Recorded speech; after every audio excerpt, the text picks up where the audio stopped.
questions about the format, the roles, POIs, anything before the tournament tomorrow? No?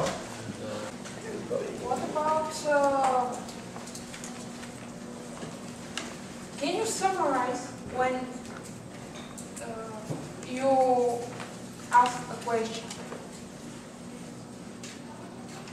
Can you summarize when you ask a question? Before. When do you make a POI? You can do whatever when you get a POI. So you have 15 seconds, and it doesn't have to be a question. It can be a statement, it can be a piece of information that you want to share, or that you think that's going to confuse the speaker, or whatever, right? It doesn't have to be a question.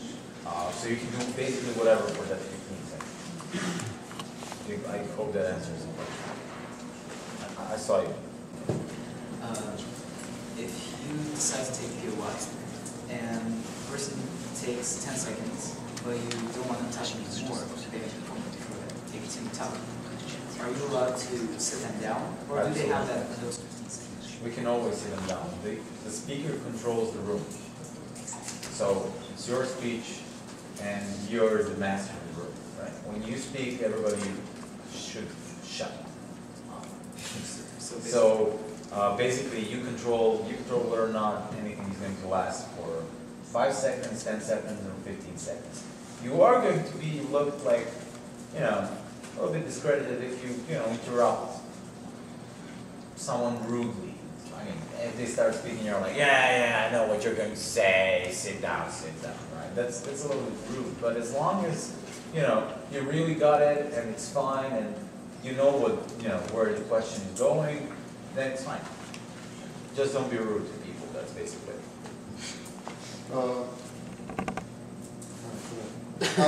Okay, what if you... So, 3 speakers need to add new arguments, and the Prime Minister also needs to introduce an argument. That's at least 3 arguments. Okay. What if you don't have 3 arguments? What if you don't have one really good one, and then the others are kind of... Okay, well then, the first speaker in your team doesn't matter whether or not it's alt, prop, first, second, right? The first speaker in your team gets out with that strong argument, right? And goes with it. The second speaker commits its speech for the rebuttal, and maybe explaining some of the things that the first speaker missed. So you focus on destroying the other people's arguments. Okay. And defending your own. But it can be done. Tried it many times. What? This is more adaptable, but say you want to ask it's time for your speech, but you didn't get something to one point, and you want to ask the guys from across the aisle, is it okay to literally go ahead and ask them and give them the word? Sorry, come again? Okay, so you're the current speaker, and you want to clarify something from, let's say, the first opposition. No. Say. Well, you're basically going along the procedure. No. If they're speaking, you can get up and then say, point of clarification. That's what you can do. When it's your time to speak, you cannot ask someone from the debate, oh, sorry, what was your second argument? I forgot about it, but I really want to rebut it, so if you can just repeat it. I mean, no, you don't do that.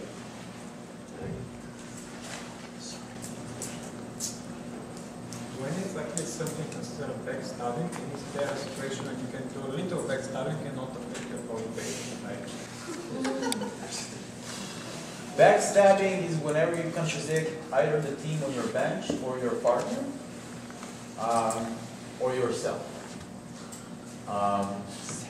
Backstabbing is usually considered like in between teams on the bench, right? And backstabbing would be if you would say something completely different. So either redefine what the opening already said, or completely changing the model or something. But then you're going to be penalized, not them necessarily, right? Or except if they said something completely crazy, and then you're like, yeah, I have to, correct this madness, and then probably you're going to get out with it. I mean, you're going to be fine, but try not to do it. Try to ditch. You can ditch, beautiful. Okay. I have a question on best-selling basically, and it's about touching basically working on the model. Like let's say we're second government, and the same debate we already had with legalizing drugs. So what if the first government, they said we are going to sell drugs from authorized places and etc. And nobody on the first opposition asked something about selling to kids underage. So what if in that situation, as the member of the government, you stand up and say, and obviously we are going to sell only to people that are mature, that are not underage. So basically in that situation you are not contradicting the model, we are adding to it. It hasn't been attacked and it hasn't been discussed at that point. Why would you mention it then? Just in case that someone, let's say from the closing of... Well, that would be pretty retarded attack, right? If closing off would out of all things figure out and come, they're going to sell kids to minors, it's going to be hell. I mean, after the whole debate, probably the judge is going to be like, God damn, right? I mean, it's not an intuitive thing. I mean, if they're attacked because not defining that from the model, from the opening off, fine. That's completely legit. But after the whole debate, if that's an issue, no, seriously. I mean, if you are asked during your speech as a second government, right? So, for instance, they didn't define it in the model, and then you are speaking about something else, and somebody gets up from the opposite bench, they're like, are you going to sell drugs to minors? You're like, obviously not. I mean, maybe you would, but like we're not that kind of people. It's completely fine. But don't mention it if you're not forced to do it, right? Oh, I'm going to tell you all these little dirty secrets that our open government forgot to mention, and then, you know, they should lose this debate, but don't tell anyone. And it's not changing our model, it's like, ha ha. Why would you do it? All right, any more questions? This is time reserved for you to be prepared tomorrow, not to be frightened, to know how to make notes and everything else. So now's the time. Come on. I can lecture about many different things, but now it's not time for that. I mean, you have tournament tomorrow. We have less than half an hour left. As a second government, if the first government gives crazy or stupid definitions, must we run with them, or can we kind of do it the right way? I sincerely hope that if the first government gives some completely insane definitions, that the first stop is going to destroy them on that and redefine them. Right? Yes. So when you get up, you're like, sure, not the best definitions from our side of the house, we're going to go with definitions set up by our opponents, and we're going to crash their case based on their definitions, and you destroy them. It's fine. And if the opposition doesn't destroy them, we are screwed. Well, if they don't, then you just ditch them. Try not to use those definitions in your case, or not to rely your case based on those. Yes. Okay. What if, as the member of government in the extension speech, what if the Prime Minister actually considers the problem from all different aspects? So how can you introduce a new aspect to a problem, or at this point when you're just repeating? If he did that throughout all aspects, he didn't then have time to analyze each and every one. So you recognize where the clash lies, and then you develop on the clash. You have to listen to the debate in the room, and then develop on that debate, right? Okay. I mean, you cannot build the extension on the motion like before the debate, and then like completely different debate happens in the room, and you're like, no, we figured out the extension, which is really good, and we're going to run with it nevertheless, right? Because then you're out of the debate. You're not relevant to the debate happening in the room. Can you give us a couple of tips on note-taking? What do you normally want to take down? Do you just write everything here and then you decide what to use later? How do you write down what you want to say? How do you go about it? Right, so in a debate, you definitely have a piece of paper, right, and pen, and then one side of that paper is for one speaker from the opposing team. Is that okay? Right? You don't have to write down everything that he says, he or she says. you can just write down the labels of the arguments, right? And if something is particularly important, untrue, or you really want to crash it down, you just write your, like, one word to remind you of that, and then like the arrow, and you write down what you want to answer, right? All right. So for instance, incorrect, or no, this is not like that, or, but that goes to our second argument, blah, blah, blah, blah, blah, blah, right? Yeah, but at one point it becomes a real mess, and then you get lost in your notes. Huh. Well, that's why I was explaining outside, and I thought just, oh no, you were judging, right? So, right. Firstly, it is for you to have your hands free, right? Because you're way more persuasive if you're using your whole body than if you're holding paper like this. Be like, I'm going to read you something. That's the first thing. Secondly, you don't need a pen ever in your life when you're delivering a speech, because never ever I've seen the speaker writing something down during the speech. Oh, please repeat that. Very good POI. So yeah, we don't do that.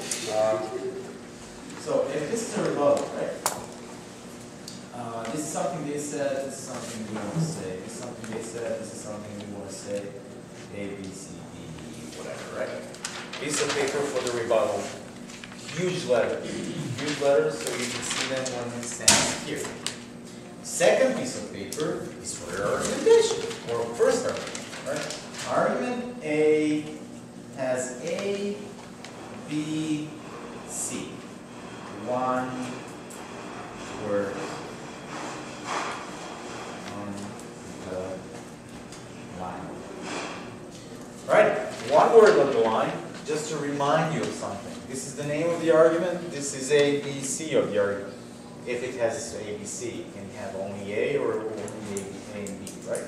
Or it can have D, or my partner used to do it, A1, B1, B2, B3. I'm like, Korane, you're insane, right? Nobody follows that, not even judges. But yeah, right? Crazy with structure, like completely insane. Well, I'm a total mess still. But this is an argument, one argument, couple of words. Don't, save paper when you're debating. Don't. It's already made, right? It's already there. It's fine. Right? Why one paper each argument? Because when you're done with the argument, right, you did this. Flip and take another one. And your speech has structure, it's easy to follow, and we all know where you are in your speech. Same goes for the rebuttal. You're done with the rebuttal, you remove your paper. Is that okay? Several papers, huge letters. Why huge letters? Because when you're tense, too tense, and you're nervous, and then you lose, you don't know where you are, and then you receive a POI, it's a catastrophic POI. You hardly answer, and then you have no idea where you are. Literally no idea. And if you look at the paper, right, and instead of this, where you can easily come back because you see everything and it reminds you quickly of what you were saying, if you see something like this, it doesn't work. Especially if you have huge sentences and things like that. You will never be able to come back. Right? And that's the moment when you lost your speech. Completely. Big triggers. These are triggers, nothing else. They're going to bring you back. You'll see them, and because you've already made that argument in your head, right? These are just quick reminders. They trigger, they're going to bring you back on the part that you were talking. That's it. Okay? That's about preparing for the debate. Very useful sometimes, especially for public speaking, but for debating even more. Why? Because when you see just a trigger, not the whole argument, you tend to explain it in your own words. Which means that you're probably, if you're a sensible person, you're going to say something logical. Which means that then the other people in the room are going to be able to follow you. And that means that the audience / the judges are going to be able to understand your argument. Which is, at the end of the day, your goal. Okay? All right. When you talk, also look at the people, right? And use your hands. Because if you're constantly holding something in your hands, you're first looking like you're hiding. Secondly, you're not using your body. And we were talking there earlier on, that only 7% of the whole thing, whole communication that is happening between us now, only 7% is verbal communication. 93% are everything else, which is non-verbal communication. You have to use your body. It's a very powerful tool. Same as voice, same as eyes, same as, you know, say something a little bit more quiet, because then everybody listens. Right? And if you're very passionate, for instance, in a debate, as I sometimes am, try not to yell. That scares the shit out of you. In terms of gestures, please use the variety. Right? So, for instance, there are these gestures that politicians often use, like Obama uses it all the time. Right? So, if I would be using only this gesture, right, after 2 minutes, you'll be like, is he a little bit insane? Don't touch yourself. People, when they're nervous, they're touching themselves. Especially girls like touching hair. We had a friend that had piercing here, so he was a great debater, but when he starts talking, he completely forgets about it. He's like,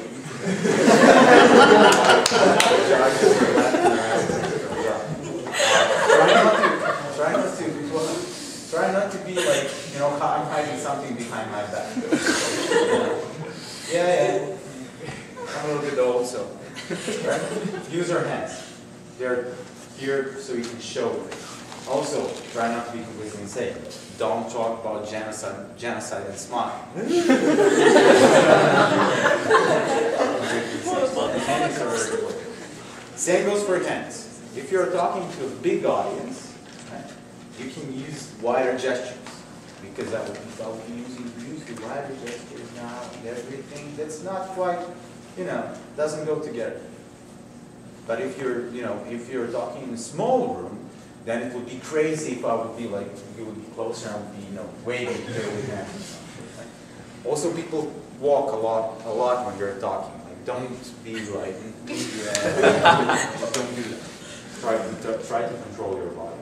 People also use, very often, and I've seen this here in debates as well. Like, this is the table, and they're like, yeah. I tell you my first argument. Like, they show that they don't care. Or if you're keeping your head down and you're like, I'm very shy. I had an argument here. Maybe I will share it. Please be nice to me. Can I get a second? Right? Just, you know, be open about it. Be very persuasive in terms of your talk about it as it's real, as if it's really, as if you really care. I mean, you should. At the end of the day, it's your case. You made it, right? So you want it to succeed.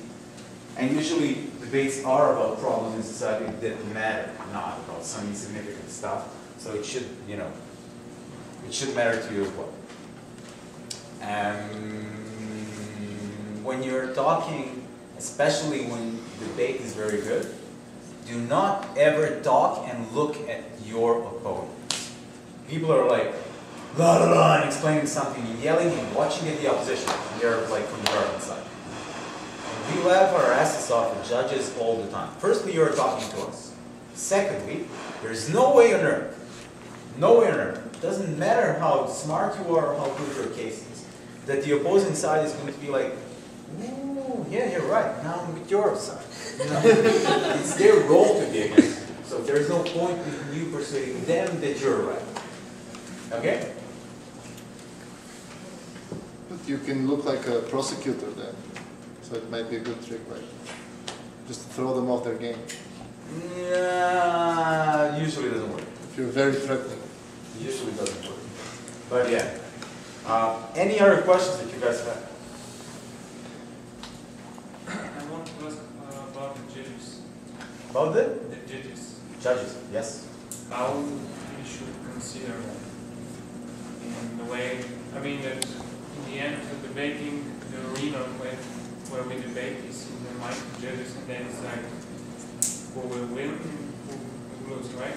So how should we consider that in some rating system? I don't know if I'm clear. If I understood this correctly, judges are there as, they should act as average voter. So average intelligent person that is listening to you. and has equal amount of knowledge as an average person in a society. That's never the case. That's never the case because most of the judges or most of the chairs that you're going to meet at international tournaments are ex-debaters. Right? So, and especially in the later rooms, right? If you're doing well at a tournament, then, you know, higher you are, better are the judges. That's usually how it goes. So they will probably know quite a lot of stuff. However, that does not mean that you can just make a reference to their knowledge. Rather, you have to make argumentation the way you should make argumentation, right? So you shouldn't consider them as they don't have no idea about anything and then, you know, try to lie to them or anything because, you know, they will know and they will punish you for that. But also, you shouldn't play on the card that they know quite a lot of stuff and then, you know, they're going to, you know, take in consideration that you just mentioned something, not explain it, but they really like the idea and yada, yada, yada. The way you have to the way you treat them, right? You call them Mr. Speaker or Madam Chair or Madam Speaker, whatever, right? But that's it. You're basically, when you're talking to judges, only talking to chair in the panel, no one else. Of course, you look at all of them while you're talking, right? But that's pretty much it. And you're just polite as to any other person in the audience or whomever, right? I don't know if I got you correctly, but if I haven't, shoot. My question is more the rules by which they judge. The rules by which we're judging debates. Because I have no idea how the judge will judge basically. Well, we have experts now, and maybe some of you guys, huh? Do you want to explain? No, really. Pretty much arguments, how you make your arguments. If your arguments are good and no one pretty much rebuttals them, you win. Well, that's really simple said. We can't use our knowledge, if I'm a judge, we can't use our knowledge to what we know the problem. It's only what you give us. So basically, in debate, as I can't believe I'm going to repeat this now. There's nothing taken for granted. So although something is very logical and intuitive, you have to still explain to me why do you think that that's true, or why do you believe X, right? Because maybe the guy from Iceland is going to, you know, have a completely different perception of what is. Yeah. Okay. May I ask a question? Just so I finish this. So basically, the judges judge debates holistically. What does that mean? We look at the role that you had as a team and as a speaker. We look at the quality of your case in terms of the argumentation, and then we look at the depth of the argumentation.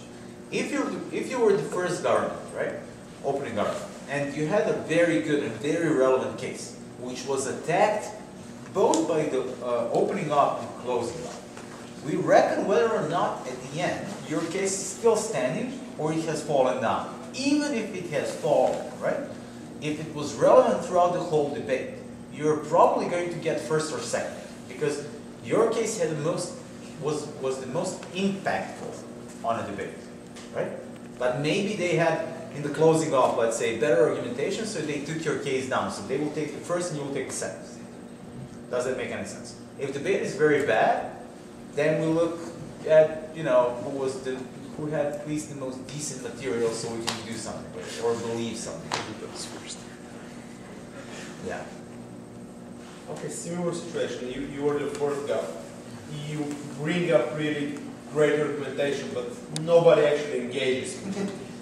What would happen in that case? And nobody engages with you. Have the best arguments basically in the debate, but then the second government brings up extension, which is okay, and the second opposition engages only with them and disregards your case completely. But their problem. But if your material is the most relevant in the debate, then your material is the most relevant in the debate.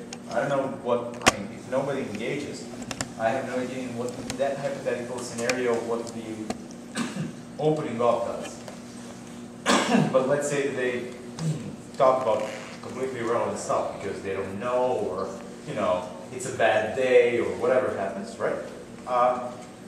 But if that happens, then it's their strategical mistake, right? Not to attack you. So they can take second and third, but they cannot win over you. However, if that's only your approximation or evaluation that your material is the best, and actually the extension and the second half of the debate was more relevant for the motion or for the debate as such, then you can end up being third, obviously, because you were the part of the most relevant debate in the room. Yes. Somebody had a question. I had a question. You had a was question. basically that. Was that same question? Interesting. And a case when that happens is. Do you want me to answer it again? Okay. Well, I'll shut up. No. Tell me. Okay.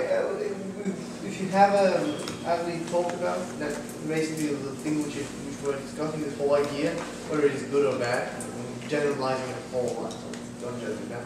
And one of your, I wouldn't say worst argument, one of those smaller arguments is about economically feasible. So what you're proposing would be really good economic benefit. And everybody's talking about economy and how much money they will have to make out of this, but the whole general idea has not been engaged at all. So in that case, that's what I'm saying. That's very, very circumstantial. So, it's circumstantial in the sense that it depends on the motion, and it really depends the rest of your material that you brought in the debate.